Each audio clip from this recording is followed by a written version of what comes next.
செய்தியாளர் தாயுமானவன் இணைகிறார். தாயுமானவன், இப்போ விஜய் இங்கே கிளம்பி இருக்கிறார். கிட்டத்தட்ட 1.5 மணி நேரத்தில் அவர் வருவார் அப்படின்னு எதிர்பார்க்கப்படுகிறது. அங்கே களத்தில் இருக்கக்கூடிய காட்சிகள் என்ன? ஏற்கனவே தடுப்புகள்லாம் அமைக்கப்பட்டிருக்கிறது. யாரெல்லாம் வந்திருக்காங்க, யாரெல்லாம் வருவதற்கான வாய்ப்புகள் இருக்கு?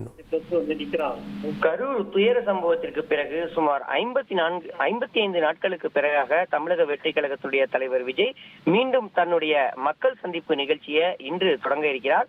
காஞ்சிபுரம் மாவட்டத்துல உள் அரங்குல நடைபெற இருக்கக்கூடிய அந்த மக்கள் சந்திப்பு கூட்டத்திற்கு கிராமமாக மக்கள் வந்து வேன்கள் மூலமாக வரவழைக்கப்பட்டிருக்கிறாங்க.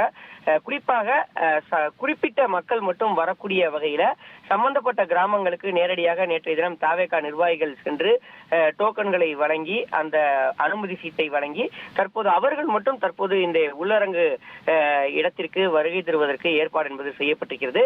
சுங்குவாச்சத்திரத்தில் இருக்கக்கூடிய ஒரு தனியார் கல்லூரியில தான் இந்த நிகழ்ச்சி என்பது நடைபெற இருக்கிறது. தற்போது நீலாங்கரையில் இருக்கக்கூடிய இல்லத்தில் இருந்து தமிழக வெற்றி கழகத்தினுடைய தலைவர் விஜய் அவர்கள் புறப்பட்டிருக்கிறார். சுமார் 1.5 மணி நேரம் பயணப்படுவார் என எதிர்பார்க்கப்படுகிறது.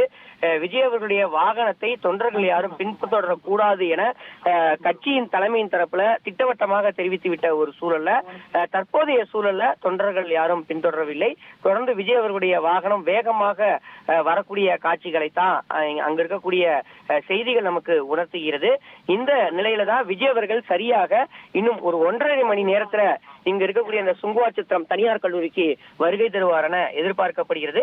கரூர் கூட்ட நெரிசலுக்கு பிறகு இந்த காஞ்சிபுரத்தில் நடைபெறக்கூடிய அந்த மக்கள் சந்திப்பு நிகழ்ச்சியில எந்த விதமான அசம்பாவிதமும் ஏற்படாமல் இருப்பதற்காக ஒரு விரிவான ஏற்பாட கட்சியின் தலைமை தரப்புல செய்யப்பட்டிருக்கிறது. பொதுவெளியின் அல்லாம உள்ளரங்குல இந்த கூட்டத்தை நடத்துவதற்கு ஏற்பாடு என்பது செய்யப்பட்டிருக்கிறது.